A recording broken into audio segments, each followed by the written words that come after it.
Right. இப்போது இந்த ஜீரண மண்டல உறுப்புகள் எது ஒன்று பழுதுற்றாலும் ரத்தமும் கெட்டு போயிடும். நல்லா கவனித்து பார்த்தீங்கன்னா, இப்போது கணையம் ரத்தத்தில் சர்க்கரையின் அளவை கட்டுப்படுத்துது. அப்போது இது கொஞ்சம் டிசார்டர் ஆகிடுச்சுன்னா ரத்தத்தில் நம்ம சாப்பிட்ற உணவுல வர்ற சர்க்கரை அளவு அப்படியே ரத்தத்தில் ஏறிடும். இப்போ கசப்பு மருந்துகளை ஊசியாவோ மாத்திரையாவோ போட்டு குறைக்க ஆரம்பித்தோம்னா அப்படியே குறைஞ்சிரும், லோ சுகர் ஆகிரும். வெளியிலேருந்து கொஞ்சம் சர்க்கரை அள்ளி வாயில் போட்டுக்கணும்.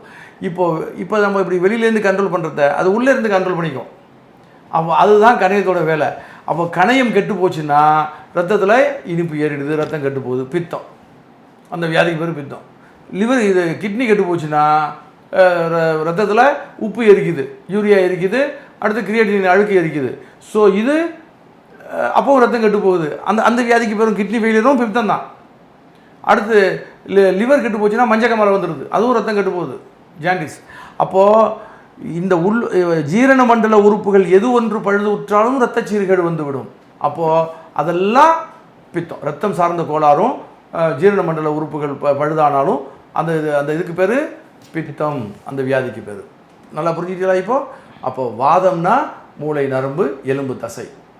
பித்தம்னா ஜீரண மண்டல உறுப்புகள், ரத்தம். கபம்னா ஹார்ட், இதயம், நுரையீரல். ரைட், புரிஞ்சு போச்சுல? இவ்வளோ தான். இதில் என்ன வியாதி? இப்போ இன்னும் நுட்பமாக போனால் வாதத்தில் பித்தம், வாதத்தில் கபம். அடுத்து கபத்தில் பித்தம், கபத்தில் வாதம். அடுத்து பித்தத்தில் கபம், பித்தத்தில் வாதம். ரைட் என்று நுட்பமாக உள்ளுக்குள்ளே பிரிச்சுக்கிட்டு போகலாம். முதல்ல மேலோட்டமாக இந்த 3 மட்டும் புரிஞ்சுக்குங்க.